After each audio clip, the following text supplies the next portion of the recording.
to the 2023 CAFTCAD Awards.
Captain, where are my pants?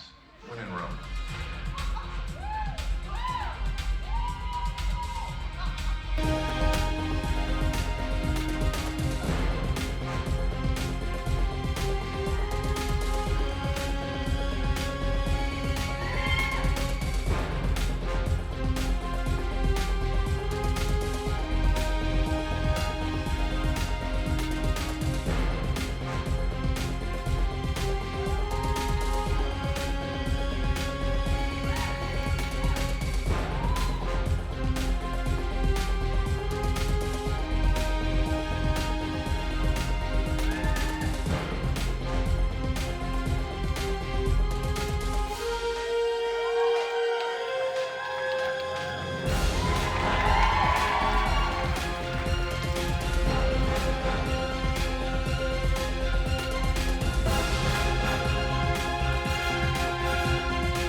The budget's too low and tensions are high, but we'll never break, we just bend, scream and cry.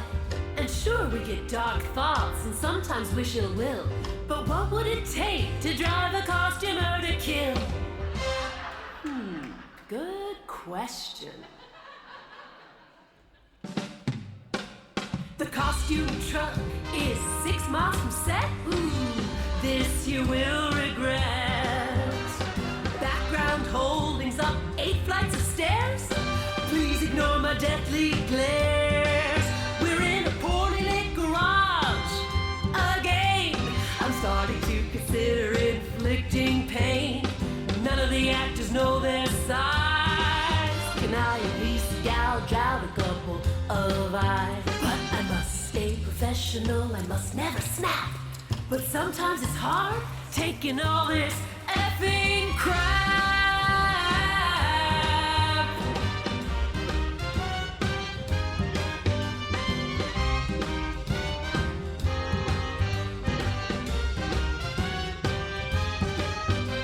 You move the build up 6 weeks. Now you're gonna hear blood-curdling shrieks. I wanna crush someone with rocks. When actors, take home their socks. I've got 15 minutes to do it. Network takes 2 hours to approve. They'd like to change this actor's top, but Basecamp has already moved. Yeah, Basecamp has already moved. I be dead on the floor if you call me the costume girl once more. And then you did.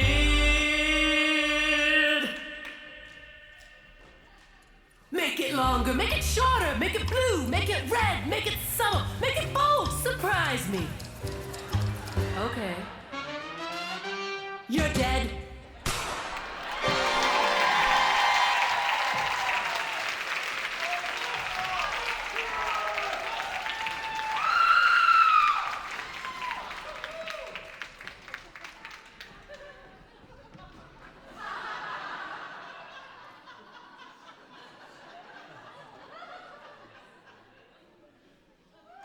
Please welcome to the stage our hosts, both award-winning shining stars of the Canadian media landscape, actor and comedian Peter Callahan and creator and actor Samora Smallwood.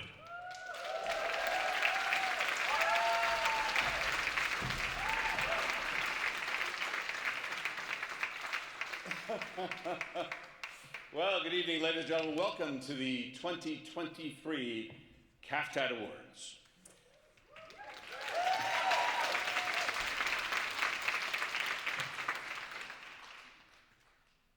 Ignore the body.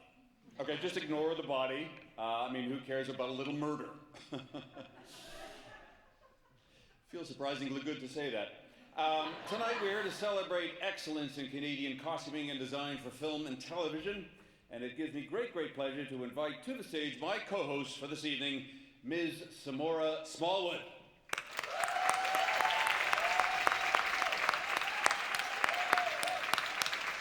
Ixnay Baudier, Samora, Ixnay Baudier. Oh, well, we can't just ignore a murder, Peter.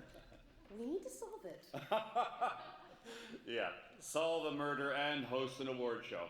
Anyways, Yes. Now, the first thing to do when you want to solve a crime is create a list of who had means and motive.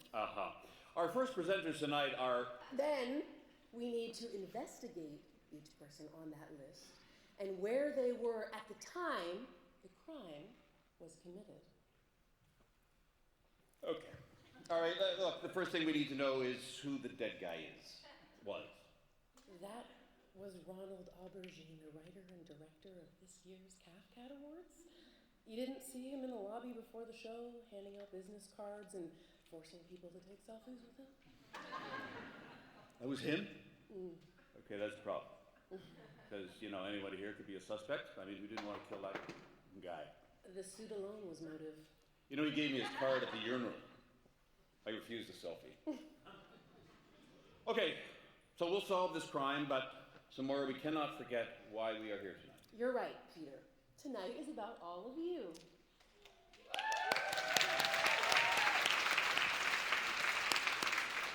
This wonderfully, stylishly dressed audience of murder suspects.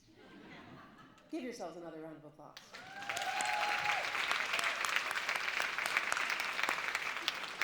You know, Peter, costumers are quite the detectives themselves. Whether it be researching the exact silhouette of the period, where to locate a last-minute armorer who understands Victorian knitting, or finding out who's in the cast before accepting the job by looking at the upside-down names on the producer's desk. That's true. That's true. That's good to know because, you know, we're going to need a lot of help tonight. Wait. I think I saw someone suspicious backstage right before the opening number. Well, that's interesting because, you know, I'm actually a pretty good sketch artist. So you tell me what they look like and I'll draw it up on the iPad and we'll see how that goes, okay? Go. Okay, I am seeing Yeah. a mermaid dress, a mermaid hemline in burnt ember, or it could have been rust-colored satin. Maybe it was a Merlot velvet. Okay, which is it? Because these are important details. Velvet. It was definitely velvet. The jacket, it was velvet with puffed sleeves. It had a broken down brocade open at the neck. Yeah. No. It had more of a like, you know, high standing collar and a ruffled lawn cravat. Okay. The shoes. Yeah. They were platform boots. Sure. With six buckles all the way up to the top, and course, a yeah. beaver felt fedora tipped course. over one eye. Yeah. It was in burgundy, but in that lighting it could have been brown. Right. And lace net gloves. Okay, got it. Anything you remember about the face? Yes, they had one. Okay, I'm gonna put a little placeholder in and see how this goes. Okay, there.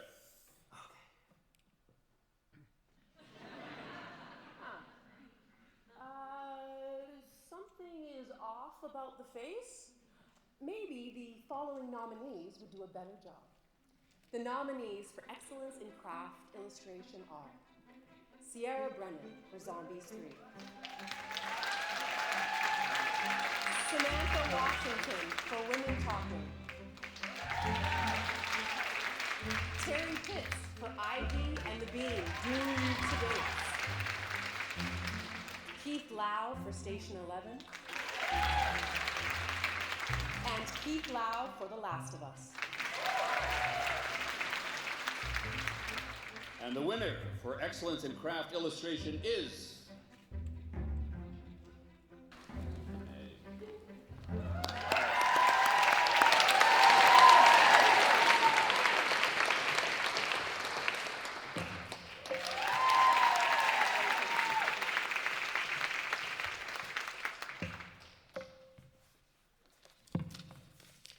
Hi everyone, it's good to be back.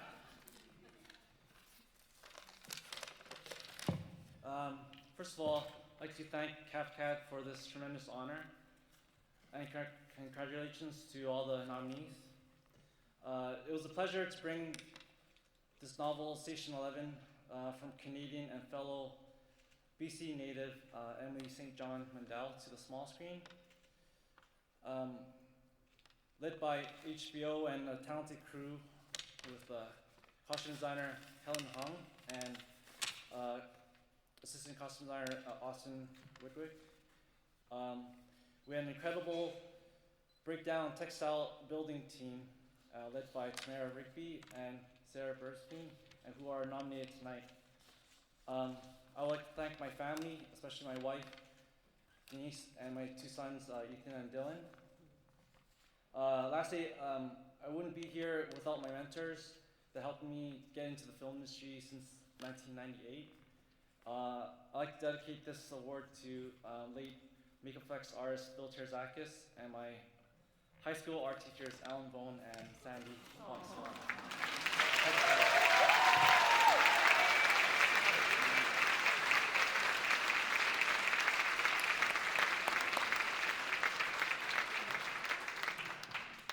Our next two presenters were hosts of the 2022 Digital CAFTCAD Awards, so they're likely quite jealous that maybe they've been replaced this year.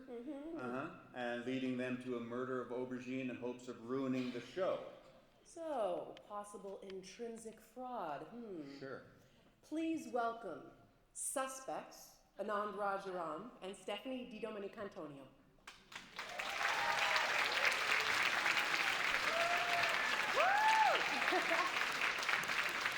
Anand is an actor, writer, director, puppeteer, and just recently performed the role of Smallpox for The Extinction Therapist.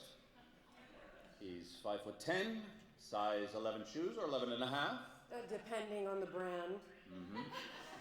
And he apparently was last seen backstage with his fingers in the spinach dip. Steffi Di Domenicantonio. Currently performing on stage in Rock of Ages at the Elgin Theatre. Your fingerprints? I'm wearing gloves, so... They don't appear to have any spinach dip on them. Yeah. So, have fun, you two.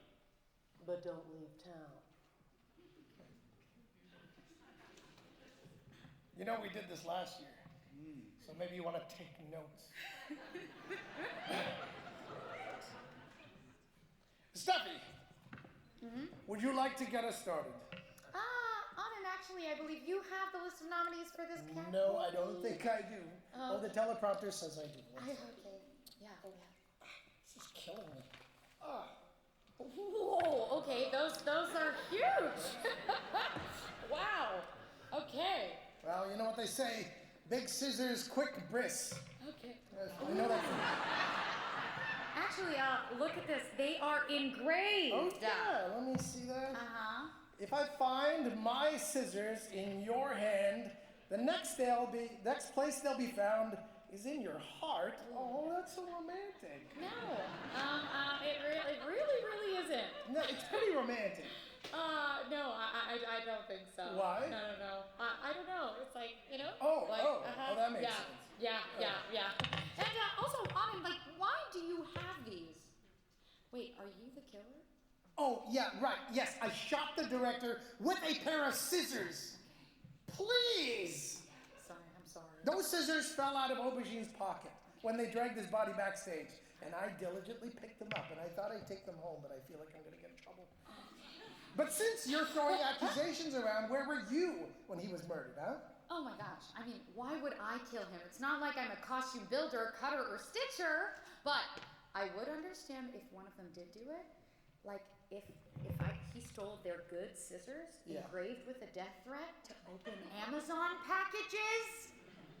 Yeah. Oh, look, I think the nominees are right here on my official costume department stationery. Okay. Yes. Great. 36E, 29W, 39H. I think that's what it is. So you think that's some kind of code? Probably, of course. Well, here. The nominees, I'm going to magically throw it on the teleprompter. I love it. Wow, didn't know you could do magic. In the theater, that's what we call making up shit because you didn't bring paper out.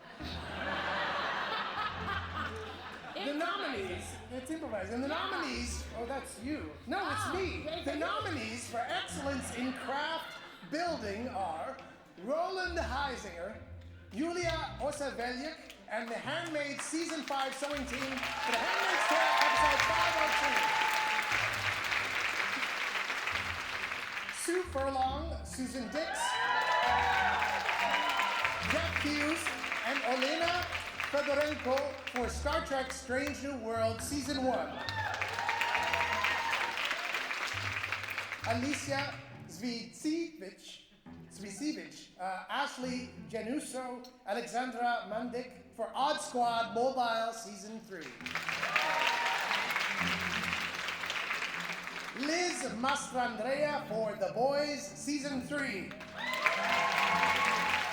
And the Star Trek team for Star Trek Discovery Season 4. And the winner for excellence in craft building is... I don't have this envelope. I think it's...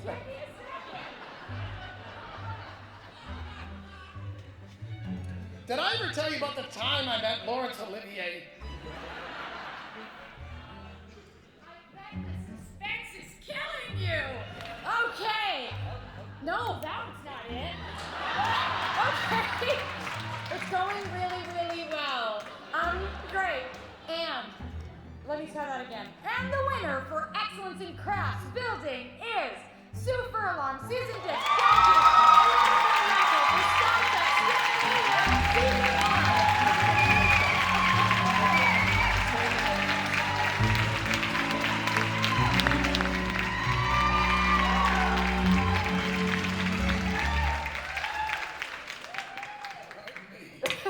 Yes, please.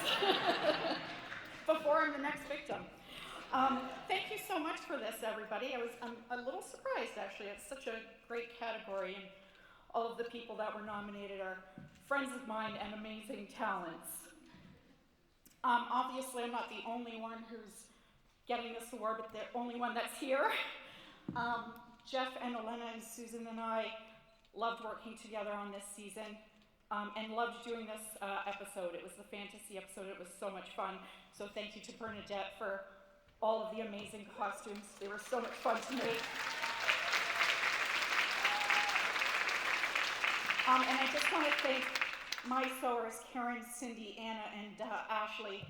They do a great job and also make me look good every single episode and not just this one. Thank you very much.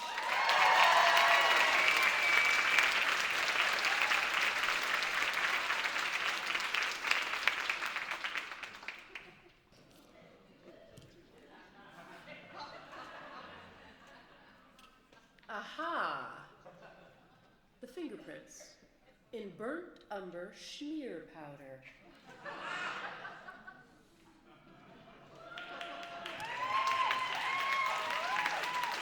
Sharon Matthews. How very dare she? I'm starting to see a pattern here, like the stencil repeat of blood multiples, because for some reason, we always need to shoot the wounds before the battle. A pattern of blood. Are you suggesting? Well, you were the very first host of the CAFTCAD Awards in 2019. Yes, I was. And you were very, very funny. Yes, I was. And now you're returning to the scene of the crime, some might say. That opening number of yours was amazing. Too bad it ended up with that dead director. As long as you didn't have anything to do with it. No.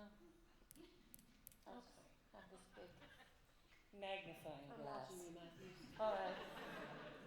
I love it when I get left alone out here. Oh, Hello. have we met before? We just met backstage. It's not important. I mean, I'm real important.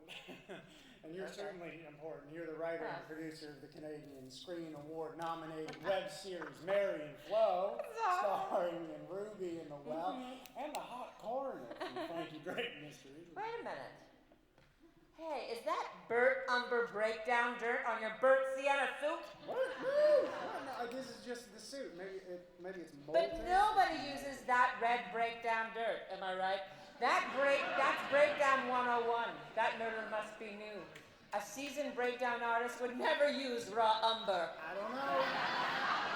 It's the most annoying color, am I wrong about that? Bricks and red earth. Like you really need to know how to use it properly. I mean, unless they start doing another remake of that Anne of Green Gables again. Anne of Green Gables, 37, The Revenge. Okay, we got a gig here to get back to. Maybe you can help at the end. All right. We're very pleased to share interviews with our textile craft nominees from across Canada. I'm Bonnie McCabe, and this is... I'm David Webb. And I'm Chantal Winston. And we're from Star Trek Discovery Season 4. This show is moving around through time and space. We're meeting new cultures, new species, new aliens. So our costume designs allow the viewers to gain context into these various times and locations in space. I'm always challenging myself, and I'm challenging the team to develop that space couture. There always has to be coordination, a lot of communication between the costume department teams, just to try to balance like the amazing creativity and the tremendous amount of work that goes into 70 plus costume builds per episode. Which we did many times. Yeah, it's a big show. My name is Sarah Blostein, and I've been nominated for Station 11. After modern society's collapse, a group of traveling performers inspire wonder and collective healing through their art. The costumes help tell the story by reinforcing the visual language of the world of Station 11. The costumes were also made out of found objects, so many of the costumes in the plays were made out of recognizable elements. Tamara and I are also lovers of natural breakdown and would find inspiration for colors and textures in something like a rusty verdigris piece of metal or even a piece of cardboard packaging. Anna Pancheva, Star Trek Strange New Worlds Season 1, set in the decade before Star Trek the original series, exploring strange new worlds throughout the galaxy. The costumes tell the story with surface treatments and details reflecting environments and alien worlds. I use paint, color, and materials as a language, which communicate who the characters are on the surface of the textile. One of the biggest challenges was balancing what is organic and alien in form with the sophistication and the elegance of the human hand. To eliminate human signifiers in the textiles, I experimented with fluid processes like ice and rust dyeing.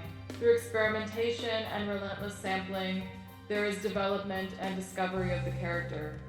My name is Stephanie Shanklin, and the name of the show I've been nominated for is Yellow Jackets, specifically episode 109, Doom Coming. Yellow Jackets is flashing between teenagers enduring the wilderness following a 1996 plane crash and present day. These costumes appeal to an audience first off because of the nostalgia created by Marie, who did an amazing job of transporting the viewer back to the 90s. Also, I think everyone's major highlight of this episode was Lottie's uber creepy antler headpiece. We saw a version of it in the pilot, which Marie designed in LA. The headpiece we see in episode 9 was a from scratch, new build from our team.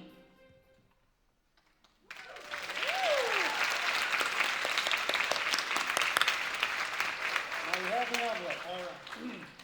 The nominees for Excellence in Craft Textiles are Anna Pancheva for Star Trek Strange New Worlds Season 1. Star Trek Discovery Team for Star Trek Discovery Season 4. Stephanie Shanklin for Yellow Jackets 109 Doom Coming.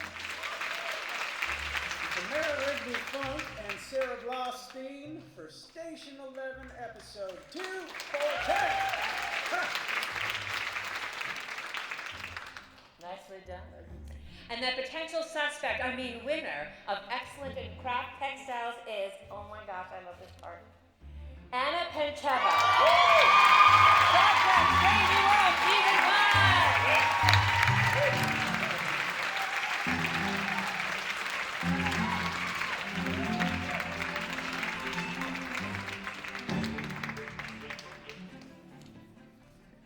Wow, I can't believe this.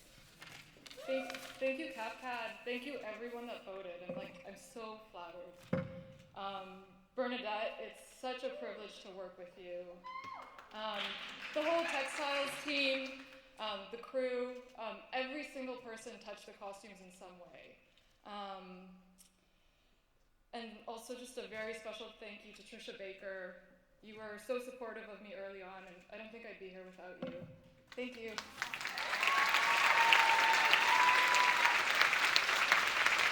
And now, CAFTCAD President Deanna Shortino and CAFTCAD Vice President Elisa Swanson.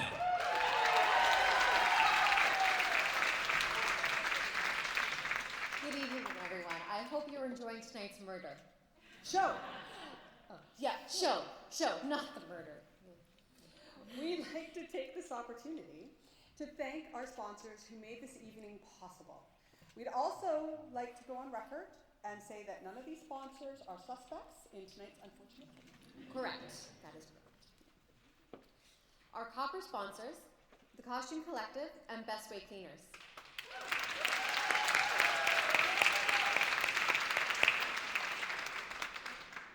Our bronze sponsors, Le Grand Costumier, Capilano University, hello Denise, Cinespace, Acme Effects, FMR Costumes, IATSE 856, IATSE 634, Canada Life, Wise Acre Rentals, and Cinespace Studios.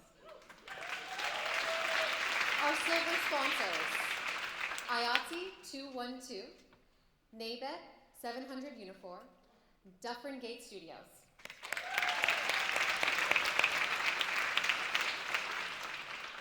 Our nominee dinner title sponsor is the Ian Drummond Collection.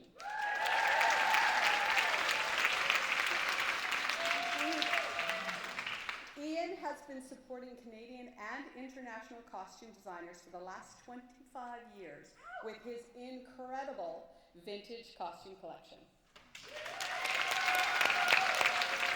Our platinum sponsors for costume design in TV International, Berman & Company. And for costume design in Film International, IATSE 891. Our crown sponsor, Novus Inc., has been they have been our most loyal since the inception of CAFTCAD. In 2020, they created the global initiative #NoColdShoulder to collect gently worn jackets and place them on the shoulders of vulnerable community members around the world.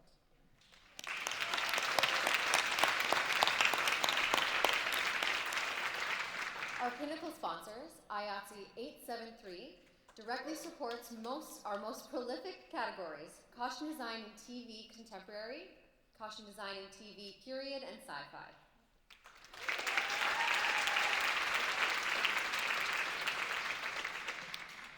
Any company not named is still a suspect. Very. And likely guilty. Very. And now, back to the show.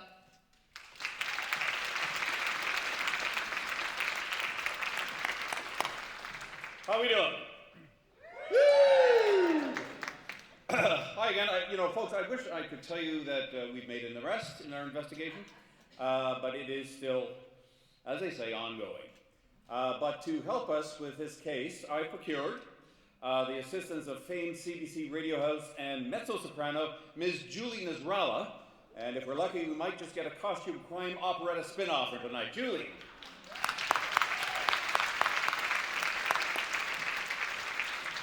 Hello, darling. Hello, darling. I'm glad you're here. Thank you. Listen, we were all wondering, and I think the audience joins me in this one, if you could possibly, while you're here, don't say no right away, just do an autopsy on the victim. An autopsy? Yeah. Huh?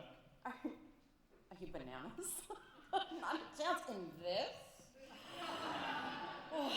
Well, the blood wouldn't show.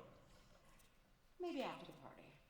But the guy I'm presenting the next category with thinks he's undercover because he plays Detective Naz on the police comedy drama Pretty Hard Cases. There he is, Al Muqaddam.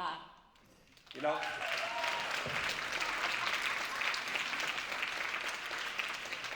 I would say then that he is an excellently qualified to solve this crime or an outstanding accomplice.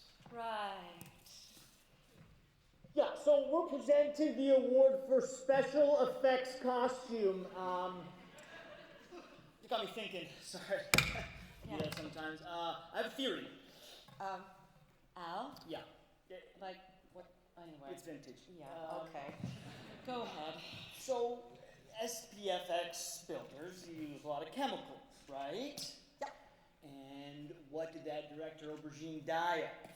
Well, either hubris or blunt force trauma. Oh, hubris that's not a chemical? No. Okay. Was he maybe suffocated in a mold though, or perhaps coated in plaster? I think, I don't know, maybe I think I'm onto something. Honey, it's more likely that you're just on something. I guess that could be true as well, I don't know. Well, the nominees for Excellence in Craft Special Effects Building are Jennifer M. Johnson, Alexander Silverberg, Sylvia Patequin, and Mervyn Perez for Star Trek Strange New Worlds Season 1. Jennifer Crichton and Kira McPherson for Dark Nature. Tamara Rigby-Funk and Sarah Blostein for Station 11. Ray Wong for The Boys Season 3. The Star Trek Discovery Team for Star Trek Discovery Season 4. The winner for the Excellence in Craft Special Effects Building is... Tamara Rigby and Funk and Sarah Blostein, Station 11.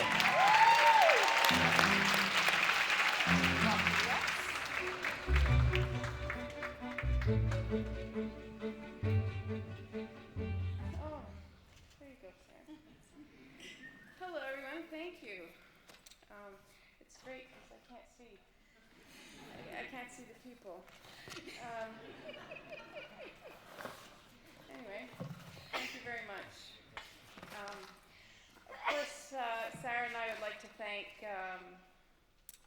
Helen Wong and Austin Whittick for letting us show them what we could do and wielding that into the raw emotional splendor. That is Station 11. Sorry. It was an emotional show. And those brave enough to watch would understand. Anyway, we need to thank the custodial staff at the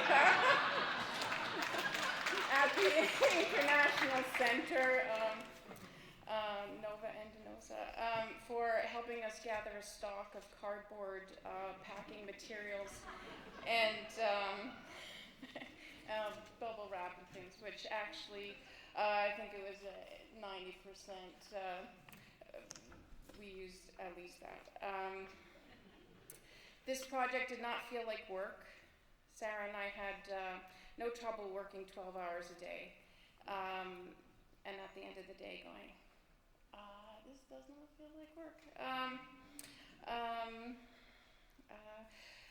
We made art, and we made sure each piece left us with a soul.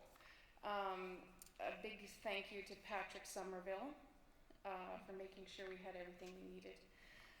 Thank you to Ruth Ammond for creating the world in which we played in. Helen Schaefer for seeing us, feeling us, and capturing us and sharing us with the world. Jeremy Potessois for capturing the impact of Station 11 in one glance in episode 10, the entrance scene where Hamlet's father's ghost walks in, and the children who haven't seen live performance in their entire lives have a reaction to the ghost, kind of like, what the fuck?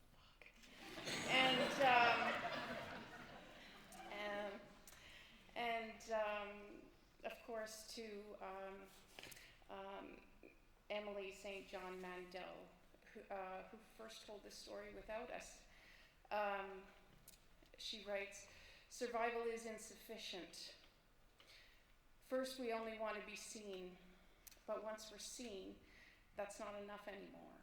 After that, we want to be remembered. So thank you for seeing us, thank you for feeling us, and thanks for this memento."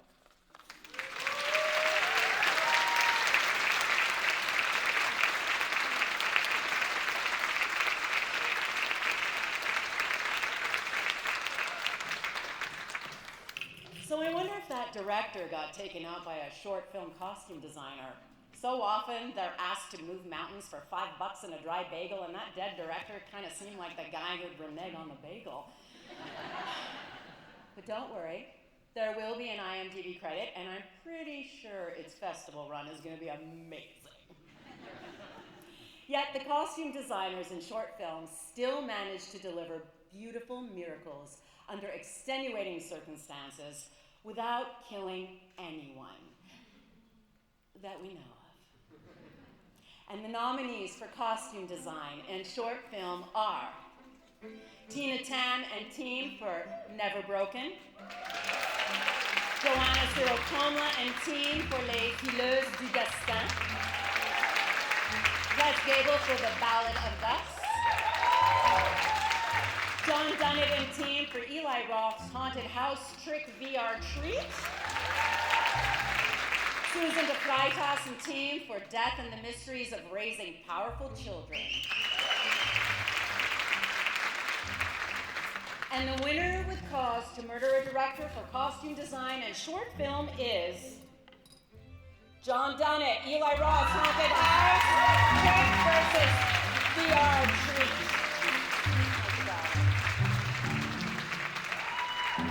Keep applauding.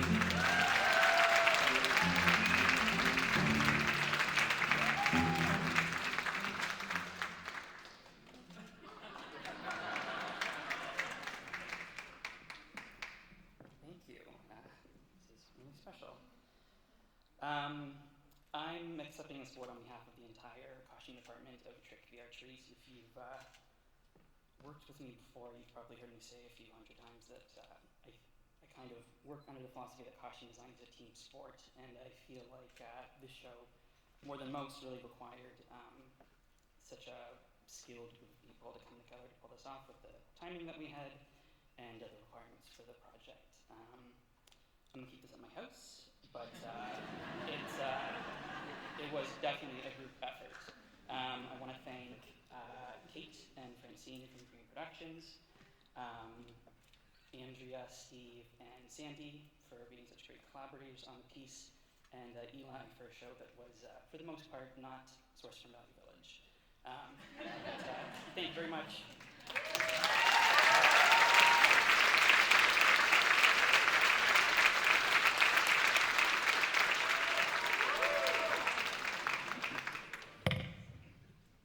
I heard a rumor. Really?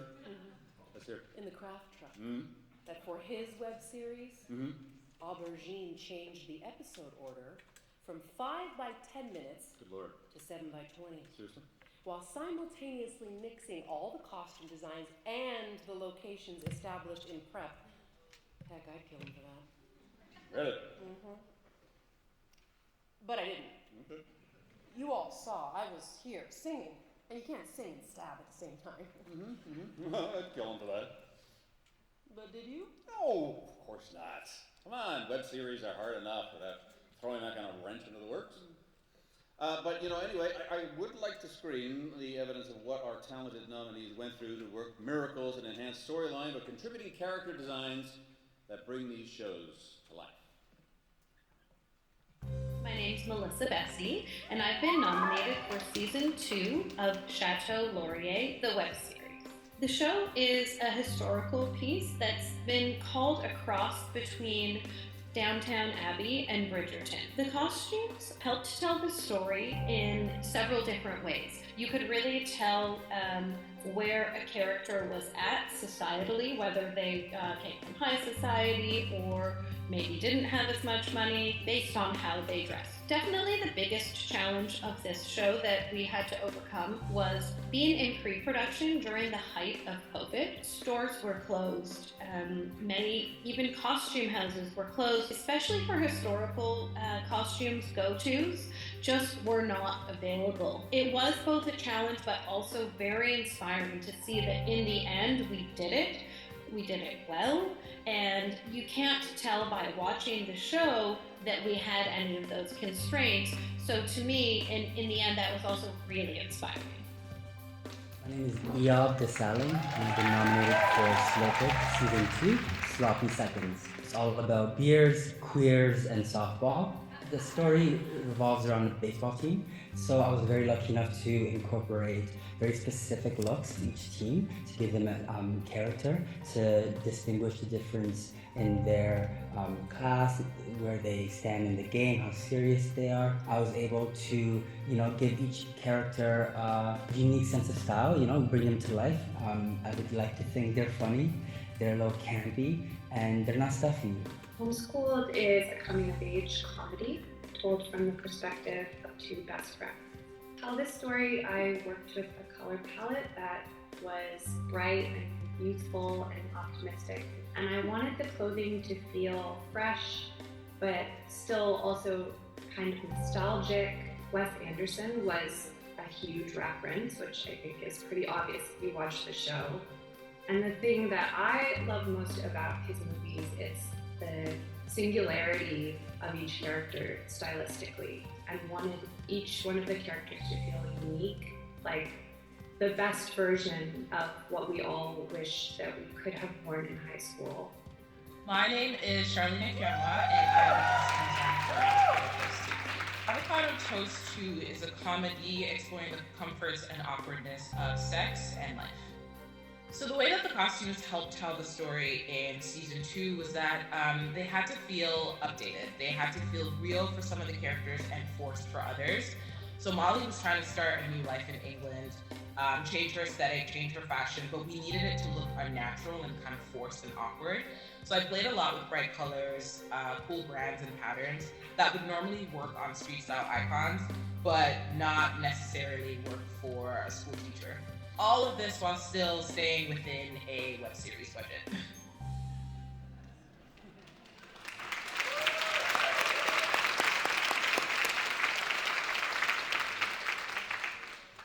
And the nominees for costume design in web series are Iyab Desalegn and team for Slow Pitch 2, Sloppy Seconds.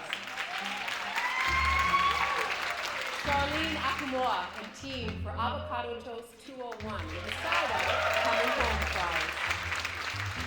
Beatrice Arevalo and team for Les Liaisons Dangereuses, Toy Story and Education 101 and 108. Melissa Bessie and team for Chateau Laurier Season 2. Amy Blacksland and team for Homeschool 105, the Flotsam and Jetsam of this house stage. And the winner for costume design and web series is... Oh.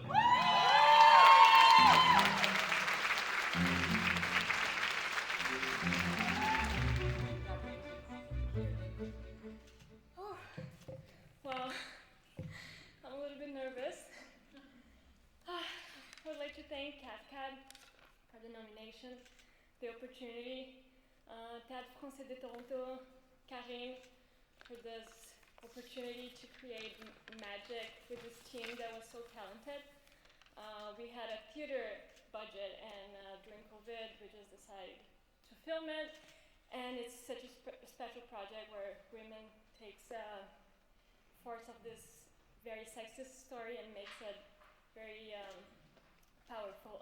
And then 5 years ago, I arrived in Toronto with my portfolio in hands and wanting to share my passion, my creativity. And I was so lucky to meet with amazing professionals in my path. And I'm leaving Toronto now with this award, and it's such an honor to be here. I'd like to congratulate the whole team and my amazing assistant that should be here with me tonight but couldn't come, Camille, and the whole team that worked on Liaisons Dangereuses. Rodrigo, Karine, Sam, Alex, Gurmeet, Kendra, Gislaine, Mathieu, and everyone. And as well, thanks for Trish and the girls from Triga that have actually always incentivized me and has been a big part of my career as a costume designer. Thank you.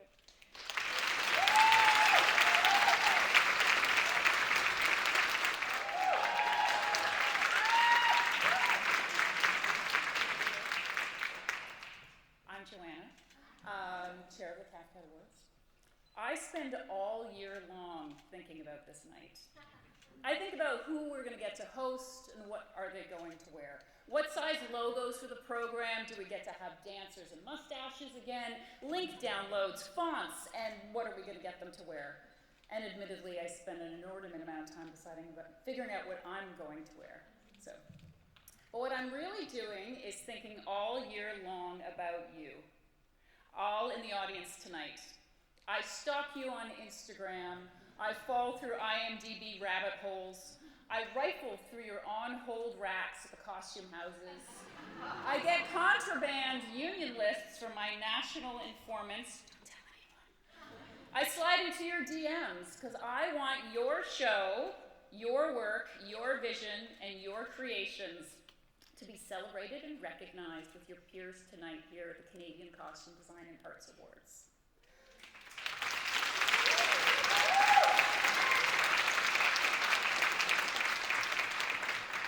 I think about how can we make this the most incredible experience, and I certainly don't do it all alone, but rope in all sorts of inspiring people to make this the most memorable evening of the year for you. So thank you for being here with us on this murderous night.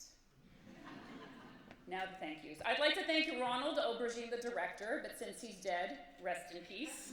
I'll thank our real director and writer, Liz Whitmere, because every director needs a director, and behind every great man, there's a woman doing all of the work. You know what I mean, not every man.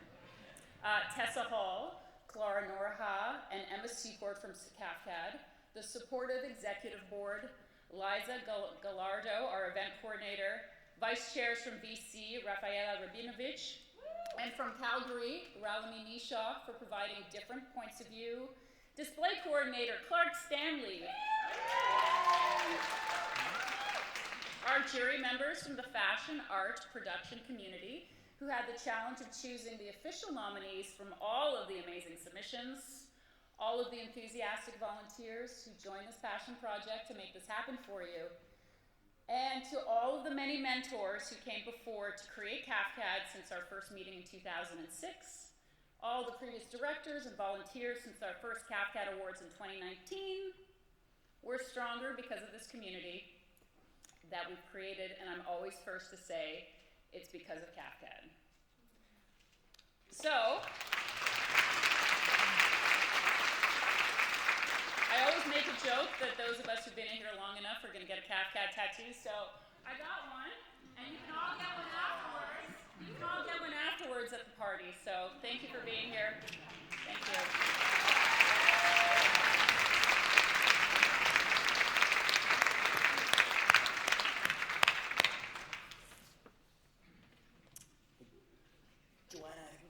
Joanna, there she is, everybody. There we go. Yeah, no, I didn't take either. So, where are we at? So did you steal that measuring tape? You know what, I did steal that measuring tape. Yeah, I did steal that Well, measuring tape. actors never know their sizes. Oh, they're blocking. What's the point? What's the point? Oh, sorry. Walking Dale. Yeah. Hey, I know you. You're the 36 inseam and the size 12 shoe. He's more than just an inseam, okay? So, this is Jeff Caribbean. There's the Galactic Authority Lieutenant of Dark Matter, okay? Let's give it up. He's captained airplanes on Skymed, and I also think he's a bit of a suspect too. So, yeah. So the measuring tape though, somehow is not here in your possession, but I saw you at that stage. Yeah. Did you use that to strangle Aubergine? There was a measuring tape for this bit. I don't have it. So no. So you're not a suspect? Nope. We thought you were going to be a suspect. It's okay. Yeah. I'm still finding you very suspicious. Still got my eye on you, and you, and you. You're all very suspicious. You know, if you're telling someone I got my eye on you, then you don't have to point. You can just look. It's your eye on you. You know what I mean? She's very mistrustful. Yes. You know? Yes. Almost And like you know what? You're very tall. Did you know that? I've been told. Well, you know, Joanna does have a bit of a reputation. I heard that she designed an indie budget film that was so low budget that she stole the clothes off a clothesline to direct the actor, to dress up the actress. Which is not a big leap to murder from that, frankly. Yeah, that's true. And I actually heard that she started a set gang, the Stitch Rippers? Really? Yeah. Whoa, yeah. no, really? That's true. Stitch Rippers. Fact. I'd hate to meet them in an alleyway the lighting department hasn't gotten to yet. Yeah. Segway. Let's go ahead and talk about the nominees. These are the nominees for costume design in indie films. Ginger Martini, team for Rosie. Chelsea Grand, the team for The End of Sex. Sandra Soke, team for Bandits. Laura Ziegler, team for Something You Said Last Night. Mackenzie Saran, team for Exile the Movie.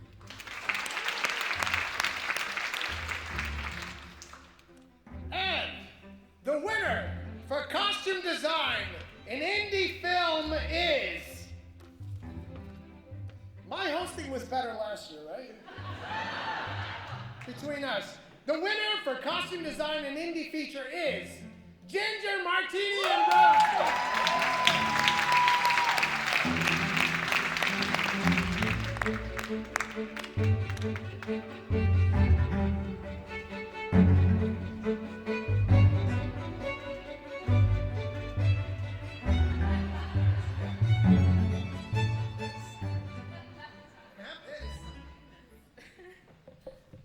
Hi, I wrote a speech and I put it on my phone and it's now recognizing my face.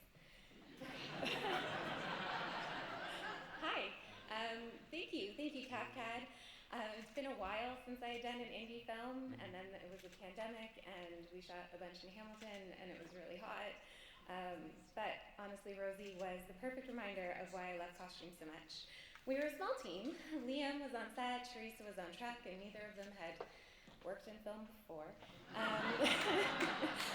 But their passion, they dove into this project they were so excited to learn, they were so excited to be there, and I honestly couldn't be more proud of both of them. To Gail, our director, for creating this beautiful story and inviting me along for this adventure. Our fabulous cast, Melanie, Constant, Alex, Karis. They were wonderful to dress and they brought me endless laughs all summer. To my agent, Charlotte, for being totally cool about me choosing story over a paycheck. And I'm honestly just so thrilled that our little film has found an audience. Thank you so much for watching. Thank you.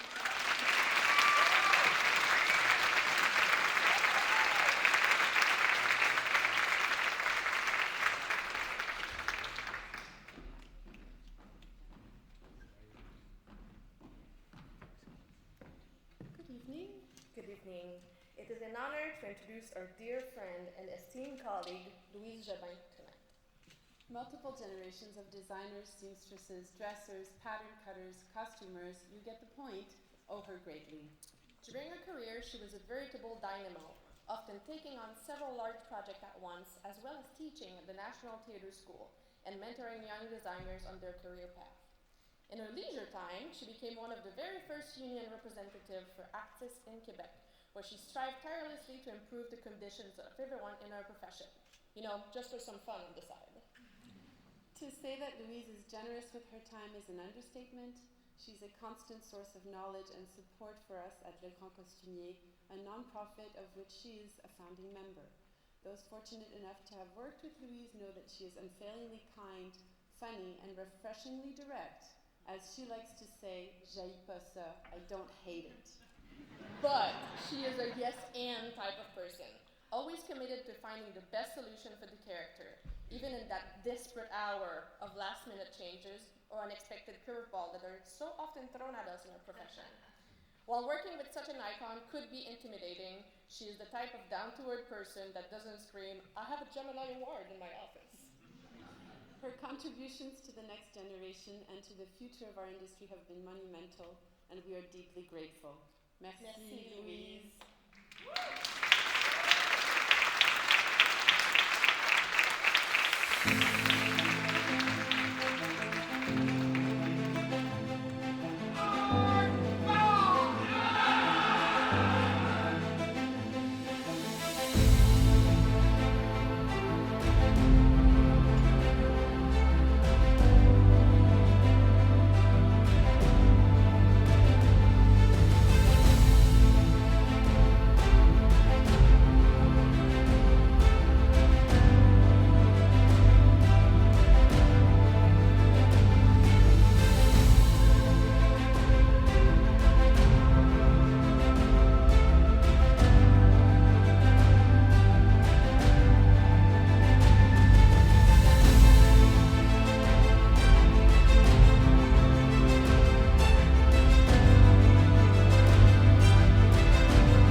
I'm so touched to see all of the film.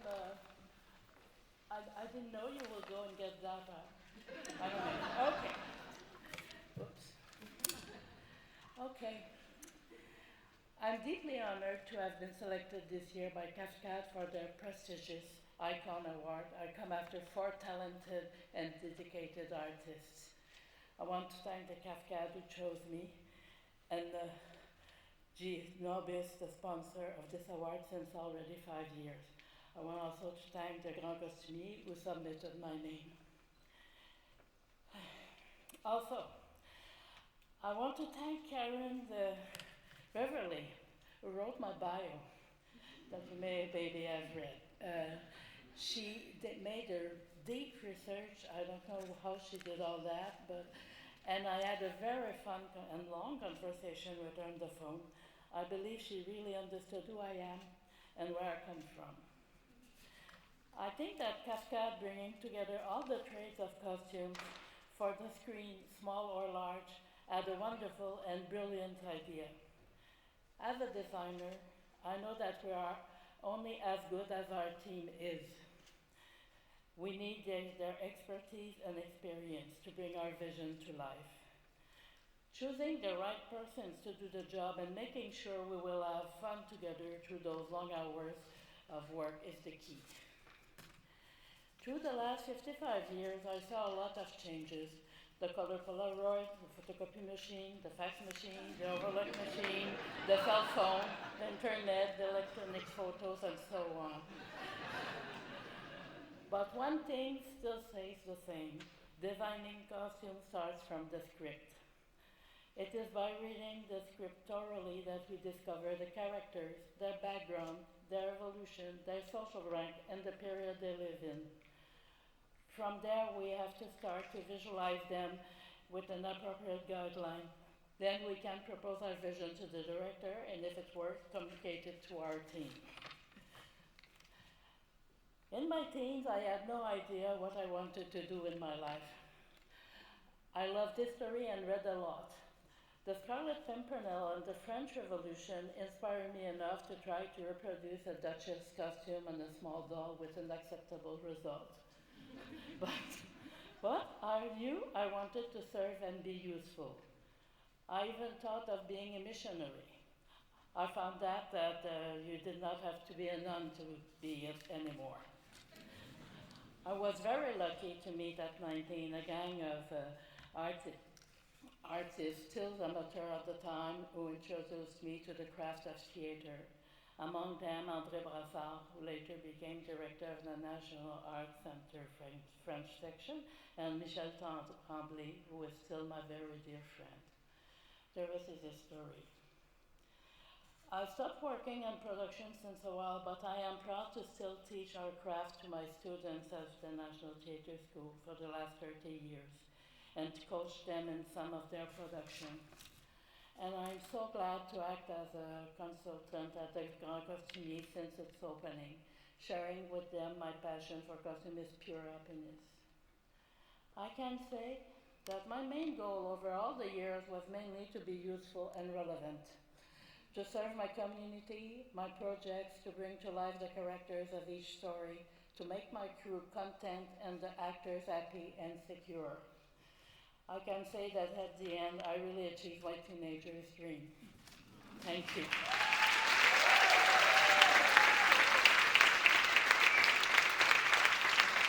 Oh my God.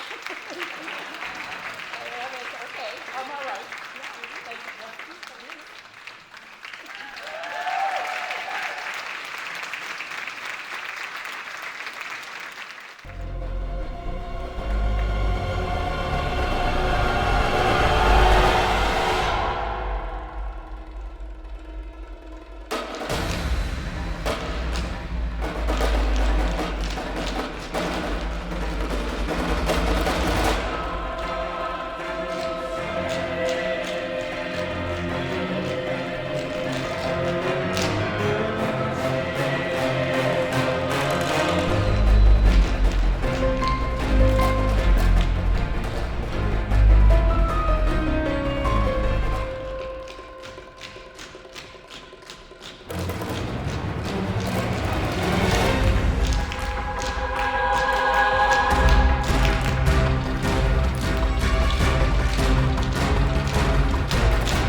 seriously, aren't they amazing? Congrats.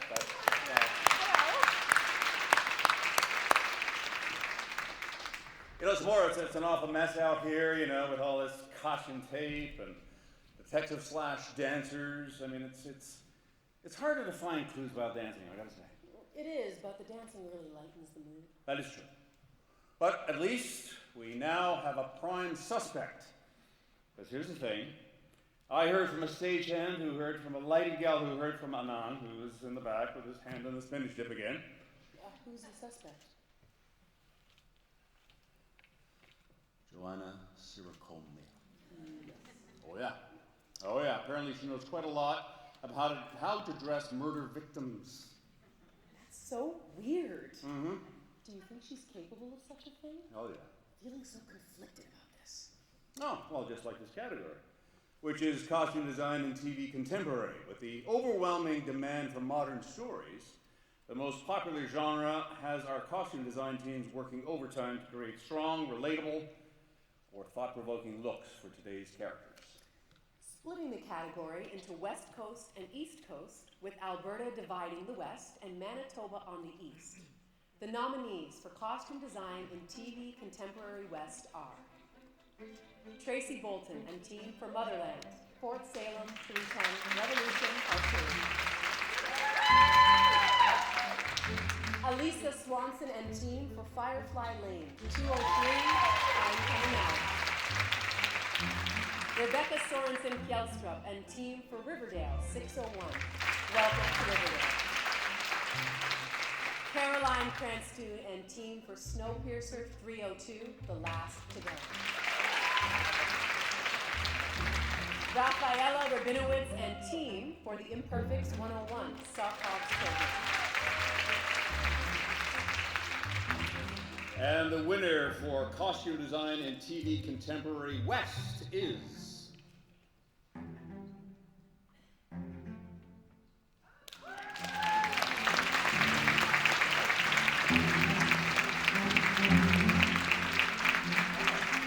Apparently Carolyn is not here tonight, so we'll be accepting this award on her behalf. Thank you. Congratulations, Carolyn.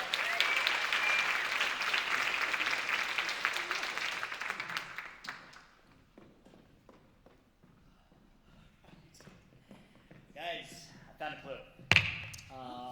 Look at the floor. Look at the floor, okay? Tell me what you see. I don't see anything, Al. Yeah. What are you talking about? Exactly. Okay. Exactly. It's elementary, my dear Steffi. You see, nothing is there because there is nothing. Okay. Is there any chance that you could just tell me? Look, there are no footprints of any kind. No contemporary footprints, no historical footprints. It's weird, right? Yeah.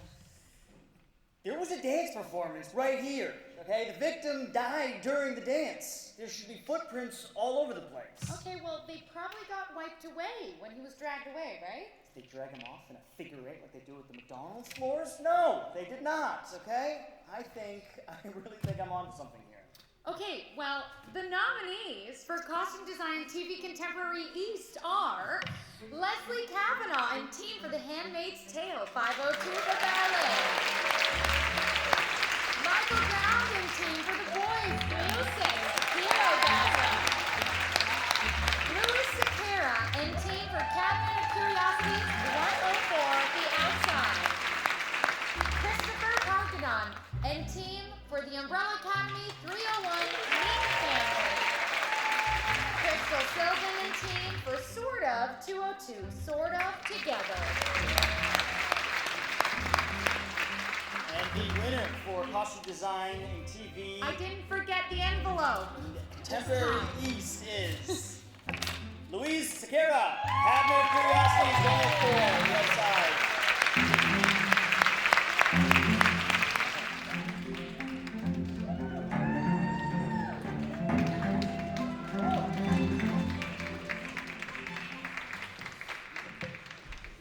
I was not expecting this. I wish I had a teleprompter going. I do realize that the crew is listed in the brochure, so to speak. So I won't bore you with the very long list of the amazing crew that I had the opportunity to work with.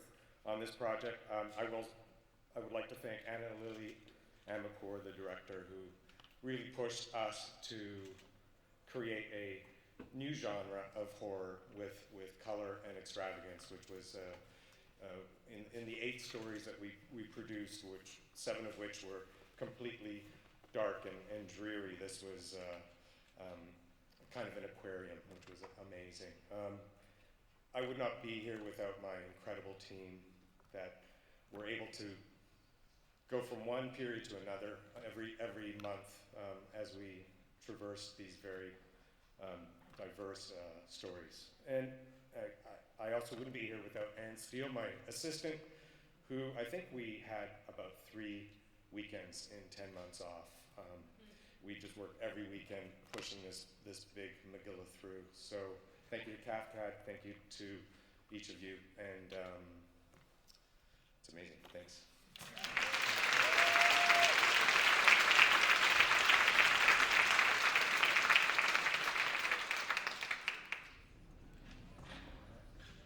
Told you we'd be back. Man, the clues in this investigation are as straightforward as your hemline at the 14th hour. Speak for yourself. I have been hard at work. Yeah. What we know so far, Okay. based on the backstage gossip, Sure. is that the murderer is a woman, or possibly a man, or a person. They're between 4 feet and 7 feet tall. They don't know their sizes. They love velvet and likely own a pair of jeans. Really? Wow. You know, that's not very specific. Well, I know everyone owns jeans, but what kind? Boot cut, acid wash, selvage, there are infinite styles. It is almost like a fingerprint. And if we can figure out the person's denim, we got him dead to rights. Designing for contemporary film can include a heck of a lot of jeans. Okay, so to sum up, the only thing we do know about our suspect is that we wash in cold water and hang to dry. I thought so. And the nominees for costume design in film contemporary are Ginger Martini and the team for Trigger Point.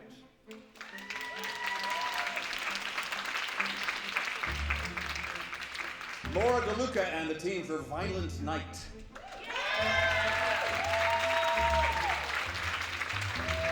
Odessa Bennett and the team for Under Wraps 2. Jennifer Stroud and the team for House of Chains. And Courtney Mitchell and the team for Wedding Season.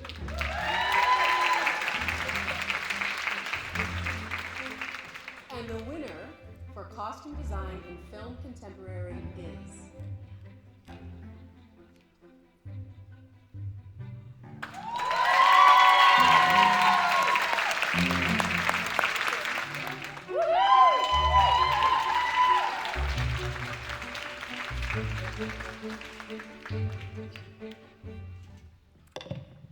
Okay, well, I prepared this like 2 days ago, so I cannot believe this. I just want to say congrats to all the nominees. Like, I'm so honored to be in this. This is my first feature film, so I'm just taken aback. I'm so sorry, but I want to thank CAFTCAD and the members who appreciated my work enough to vote for me. I want to thank 87 North Productions and Universal Pictures for allowing me to be a part of this incredible ride. And my mom and dad for always supporting me in my career ever since I was 5. Thanks to my amazing team in Winnipeg who helped me through the cold Winnipeg winter. It was so cold. It was like -40 and we were doing nights and it was insane. Oh my gosh. The production designer, Roger Fires, he was such a great collaborator, and a special thank you to Amanda Isaac, who built the Santa coat, and she helped me make this dress tonight, and I'm like so amazed. This is so awesome. So thank you guys so much. This is so great.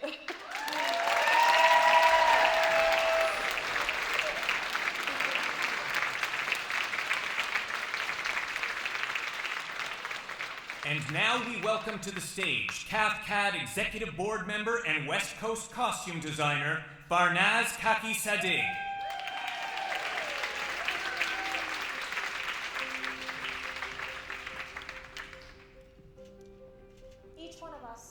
passes through a studio, a fitting room, a costume truck, leaves even just a little mark on all the other costumers who will follow in their footsteps. The executive board of CAFTCAD wants to commemorate the passing of some of those incredible people who left a part of their passion, laughter, and skills behind. Laura Cap was a costume and set supervisor who could always be counted on for causing hijinks with an exceptional sense of humor and her great generosity. A celebrated knitwear designer of extreme talent, Laura was well respected in the Canadian costume and fashion communities. Michael Tomeo studied costuming for the stage and screen at Capilano University. He worked as a set costumer for several large special effects heavy films in Vancouver. Michael had a passion for fashion that he was well known as his nickname, Michael Fashionista. Alex Espinoza was a Manitoba fashion designer and costume cutter and was reported as the champion of chic when he became first in Winnipeg Project Runway in 2006. Alex loved to contribute to his students and peers and loved to volunteer his time with the Winnipeg and Vancouver Gay Pride Festivals and as a costume coacher at IATSE 891. Nejwan was a West Coast costumer known as a ball of fiery energy. Nej would seek to connect and to find her collaborators and co-conspirators and was always ready to help a friend or colleague. She loved her work and she loved to create and be among creative people. Andrea Bagnas was a Vancouver set and background costumer known for having the most perfect eyeliner, even in the turnaround, and bringing lots of laughter and hugs to every set, making her a favorite crew with all crews. Donna Wong's energy, elegance, enthusiasm, and ethics were formidable whether she was costume designing or buying for Toronto Productions. As a passionate team player, always with a smile, and ready to get the job done, Donna touched many people with her kindness and sensational fashion style.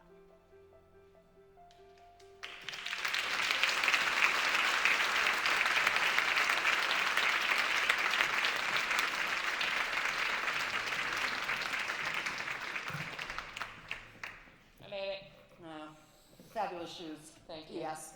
Alexander So Cher, McQueen. Anyway, Alexander sorry. McQueen, hello. Yeah. So Cher, how do you suppose they solved murders in the olden days? Because there was no DNA, and nobody was even washing their hands until like 1870. They just wiped their hands on their lawn aprons or rough linen skirts. That is gross. Gross. I'm guessing they went with a lot of hunches and consulting ghosts. Ghosts. Which is almost as hard as designing for a period piece, wouldn't you say? Well, true, there was no 17th century Zara they could order up online from. But that's what some producers seem to think costume designers can do. Just order up a velvet doublet in multiples, right? And tonight, we recognize that designing a period piece is like being a costume detective, researching from online sources, original art and books, and finessing all of that combined with a budget and a crew. And it's really quite amazing. And the nominees for costume design in film period are Jessica Callan, Carmen Thompson and their team for Bones of Crows, Crystal Sylvan and team for North of Normal. And the winner for costume design in film period is Jessica Callan and Carmen Thompson, Bones of Crows.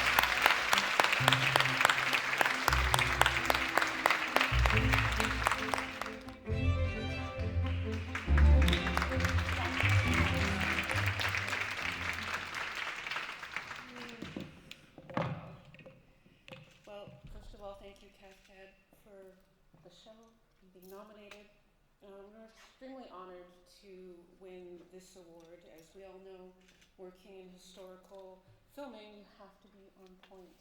And I would like to thank Jessica for being a part of this dynamic duo that did this amazing Indigenous story that intertwines Indigenous and Canadian history. And the conversations that are starting because of the show are so important with the Indian residential school survivors and the story that we're able to tell in this feature film with Marie Clement. So I thank the entire team for making this work. And just to add to that, we couldn't have done it without them, so thank you, everybody. Even transpo.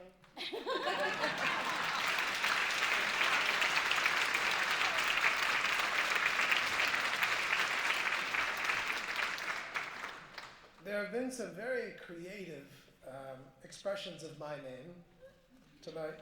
It's pronounced Anand. It means ecstatic bliss, like what some of you are feeling.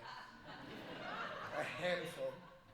As I said, I did meet Laurence Olivier in the year 1917, and he told me, you know, it can be very challenging to design for period television. If your humors are out of whack, for example, it can be hard to focus, or if the bad airs get you, or if you run low on leeches for bloodletting the director's ire out of him. Now, let us look over the evidence in the following interviews directly with our talented nominees for costume design in TV, period. My name is Carol Case, and I have been nominated for the show High School. High School is a coming-of-age show based on the true story of Tegan and Sarah in the 1990s. It was a specific look. The 1990s is a real specific look that everybody remembers. To come up with the pieces that you go, oh, that's the piece. I remember that. I had that. Had a lot of fun with grunge stuff, all the plaids. But the challenge there, I think, was to find different looks for each of the girls, all 15 years old, all in grade 10. So to come up with 15 different and quite distinct looks and flavors was kind of a challenge. I'm Joanna Sircoma, and I've been nominated for Murdoch Mysteries Season 15, Episode 11. Murdoch Mysteries is a much-beloved Canadian show. It takes place in 1910. There's murder, mystery, science, drama, and comedy. This is the first Christmas show, movie, episode I've ever done in my entire career.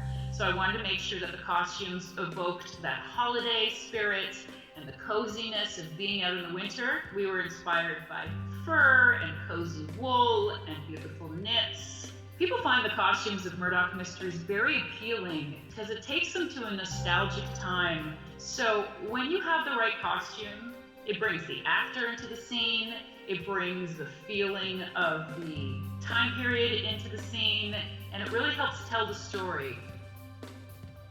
My name's Louis Takeda, and I've been nominated for Cabinet of Curiosities, Dreams of the Witch House. Guillermo's Cabinet of Curiosities is a collection of stories ranging in various periods. In the case of Dreams of the Witch House, the concept is based on a loss of a loved one and the reclaiming of that loved one through going to the other side.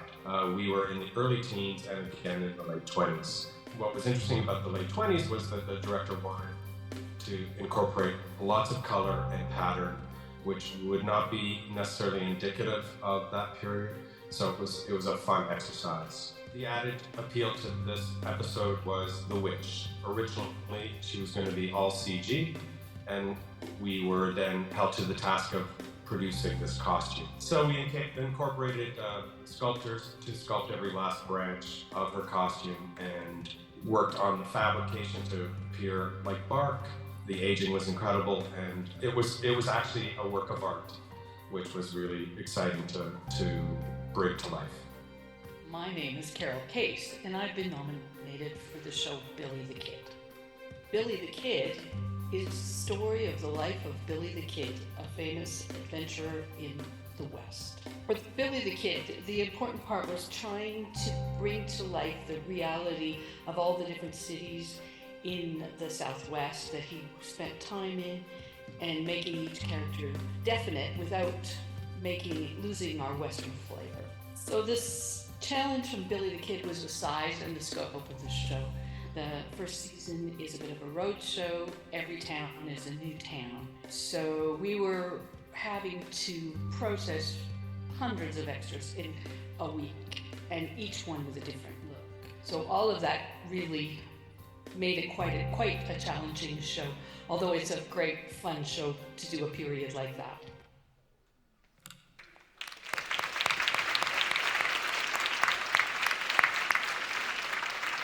The nominees for costume design in TV period are Joanna Sirakomla and team for Murdoch Mysteries 50 and 11, The Night Before Christmas.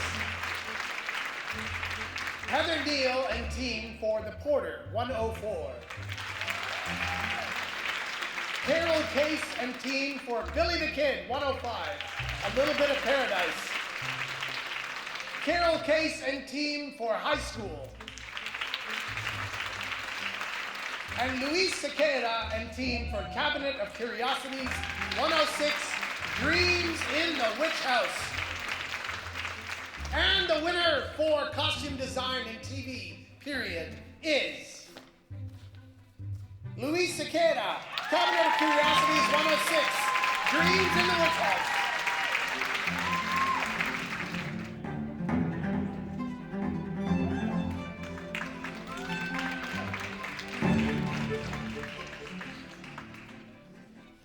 My goodness, I'm not the murderer, by the way.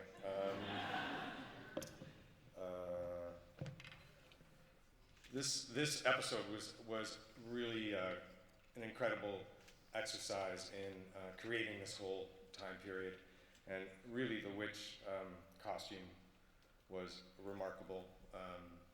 Not only was it remarkable to look at, but it was technically put together to be able to come apart to deal with stairs, and lowered it down when we needed full shots and raise it up. So it really was not only a work of art, but technically amazing. I thank the breakdown team who worked tirelessly at getting that costume together, while the cutting team and the rest of the department worked feverishly to create all those wonderful looks. I have to thank Guillermo del Toro, Miles Dale, and our champion, Melissa Girodi, who was our production manager and had our back. I have to say that without her, we would have not made it. So thank you very much.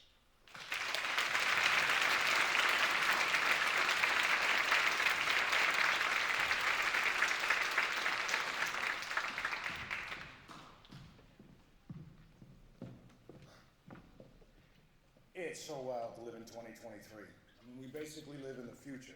Anything is possible. And technology is advancing at such a ridiculous rate. I just got this app that tells me what people are thinking about doing next. Oh, wow. Well, that sounds really, really useful. Really tells you what people are going to do in the future? Does it tell you what people are going to wear in the future? No, that's for subscribers. Oh, okay. And from what I see, you're thinking about having some champagne. Yeah, that's right. That's amazing. Such a shame you didn't point that app at everyone during, Aubergine's death and all that stuff. But let's present this category, shall we? Sure. Sci-fi and fantasy transport us to otherworldly locales. What the hell? It says you're thinking about smacking me upside the head. Okay, and the nominees for costume design in film, sci-fi fantasy are Ellen Anderson and team for Monster High the movie, Trisha Baker and team for Zombies 3, and Emma Doyle and team for Slash Back. And the winner for costume design in film sci-fi fantasy is Emma Doyle.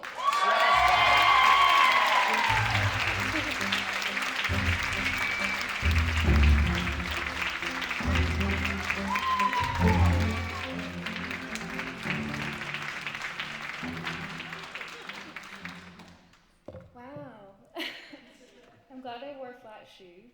I have a little thing prepared, so don't play me off. I'll get to the end, I promise. I want to say Kuyanami, which is thank you, and Inuktitut. Firstly, to my Nunavut costume team, Riley Kaiser, who might be here. I don't know. I haven't seen him yet. And Julie Alivaktuk, who were up in Pang with me. We shot this in north Canada, in Nunavut. my Toronto costume dailies, Ashley Magwood and Emily Escobar. This movie, it was the highlight of my film career. We got to live in a high school all together as a crew, and we came together to make this film happen, you know, better than any other film I've done before since. I want to thank the brilliant Nyla Inuksook for writing and directing this project, our production team at Good Question Media for having the guts to do this movie. It was really hard, and for having the grit to keep it going through so much. Our superhero girls, the stars of this film, Tatiana, Alexis, Nalajas, Chelsea, Frankie, they starred in this and they brought it every day. They're amazing. To the Inuit and Indigenous artists across Canada who made and lent their incredible work to this film, it was my greatest honor and my privilege to work alongside you and to be able to showcase your immense talent. Finally, to the people of Pang who welcomed us, befriended us, helped us every single day. We could never have done this film without you. And to the beautiful, expansive, heart-shifting land itself, thank you so much. There's a pang in my heart.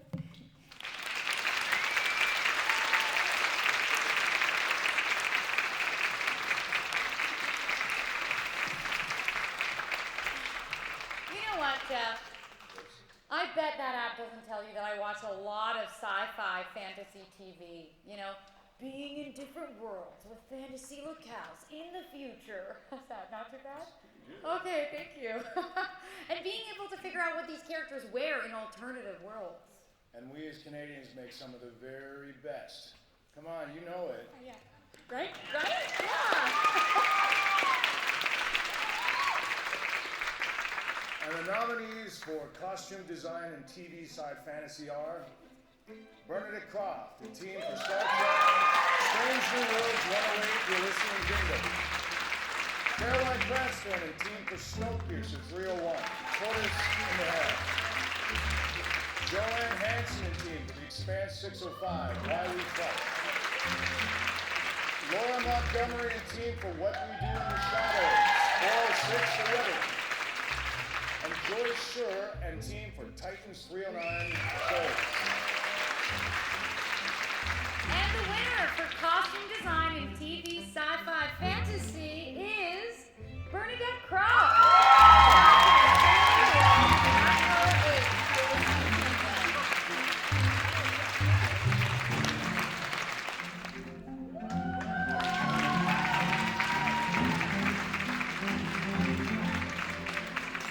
Thank you, everyone. This is such an honor. Thank you, CAFTCAD.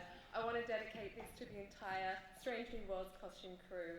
You inspire me so much with your creativity, your talent, your technical skill.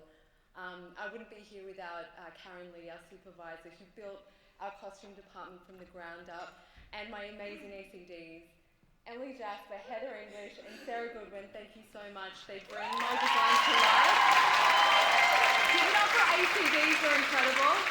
And a special thank you to Bertha Phillips, who launched me into this galaxy. Thank you very much.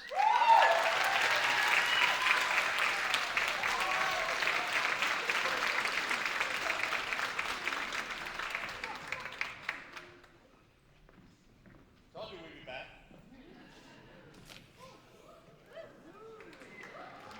You can clap. You can clap.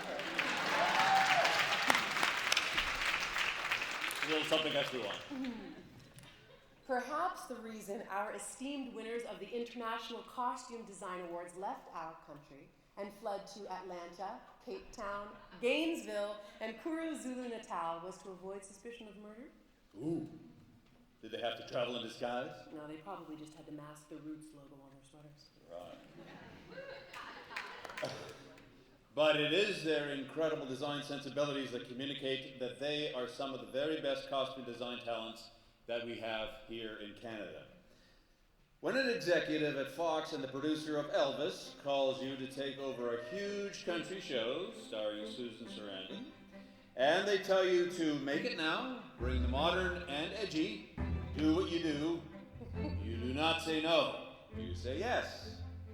And now our winner of Costume Design in TV International is Mandy Line from Monarch episode 106, The Night of.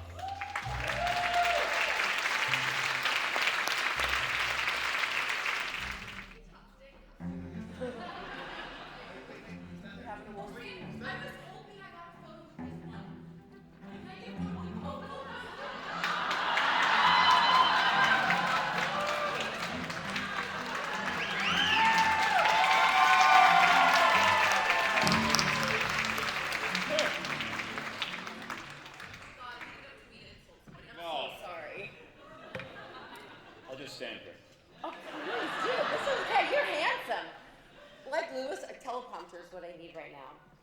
First of all, thank you so much to CAFTCAD, to all of you that voted, to 891, to Berman and Company. I won the raffle? Who wins a raffle? I won the raffle. It just shows enter. You never know if you might win. I get so emotional with everything I do. Getting called on Christmas Day to come and take over a show and make it dope and make it cool and make it what you do. I would not have been able to dress Susan Sarandon, Beth Ditto, Trace Atkins with zero prep, and I mean zero. Without my huge crew, if you look at the brochure, it has like 4 people. I literally had 33 people. But my ACD, Sylvia, my shoppers, who brought it, Robin and Alexandra, I'm so proud of us. Last but not least, I am proud to accept this as a Canadian. Everyone knows me as like the Hollywood girl, but after Pretty Little Liars doing 8 shows since 2017 in Canada, I've never felt more proud to be a Canadian. And watching all your guys' photos and the way you talk about your craft and your aging and your dyeing and your tailors, LA's gonna kill me, but I've never seen such amazing work that I have in Vancouver and Montreal. I'm serious. Canadians, you have made me more proud to have been born here, to work here, and be in your presence. It's a true honor.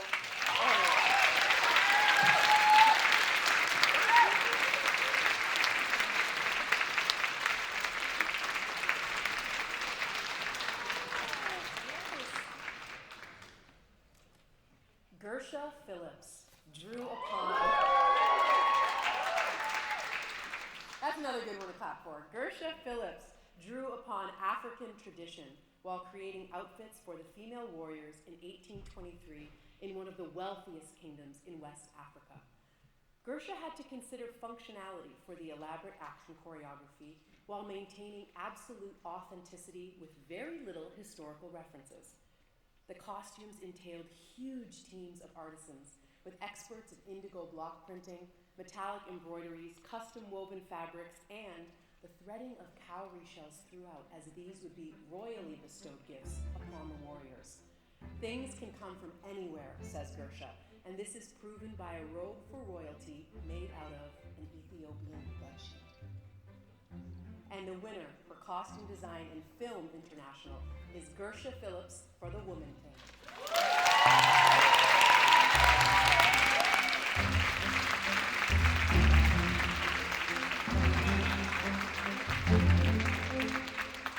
Hi everyone, I'm not Gersha, but she asked me to accept this award for her.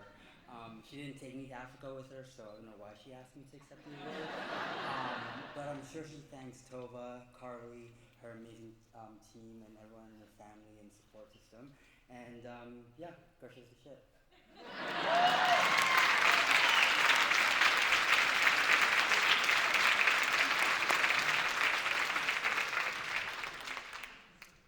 Well, this has been a thoroughly entertaining adventure, but we still don't know who did it.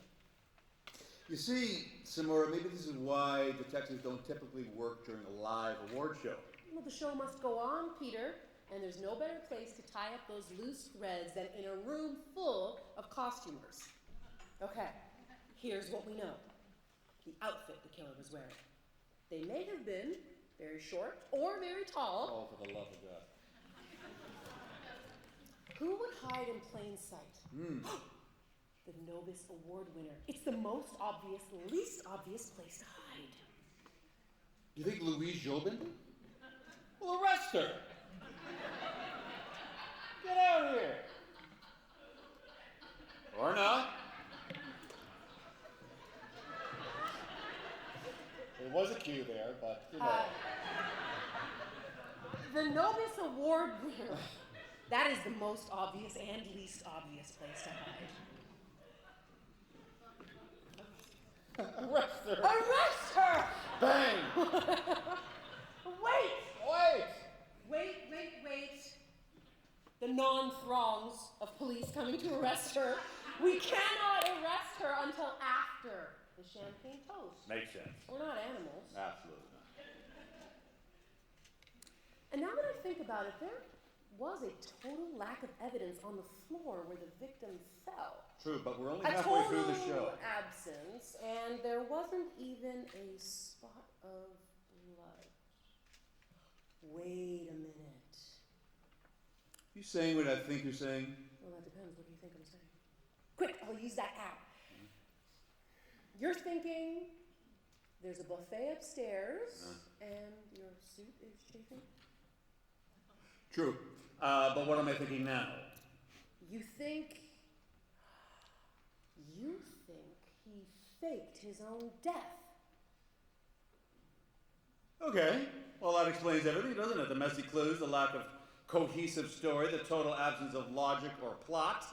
This whole crime is as straightforward as the costume continuity of a music video. This is Aubergine's fingerprints all over it. It is you, isn't it? Come here. Have a look here. Oh, yeah. Okay, it's him. How long have you been here? How many awards have you given out? A couple. Okay, fine. You caught me, okay? But I taught you all a lesson here today. This is what happens when you murder the director. Everything just falls into chaos. But you murdered yourself, and not even for real. So, what is the lesson here? The lesson is you need me. You need me. This is the truth. Okay? Because without me, rather, if I had been alive through this entire production, it would have made a whole lot more sense. Buddy, you're alive, and that is why the show made no sense. Yeah, see, I don't like that line. Let's cut that line. Okay, Let's go all again. right. Wrap it up! Well, at least the costumes were great. It has been my huge pleasure to host you here at the 2023 CAFTCAD Awards, and you better start planning your outfit for next year. Thank you very much for joining us this evening, folks. We'd like to invite all of our winners and their costume teams to come to the front for a group photo right after this. So please enjoy the rest of the night, and please keep any messy murdering off the stage. Thank you. Good night.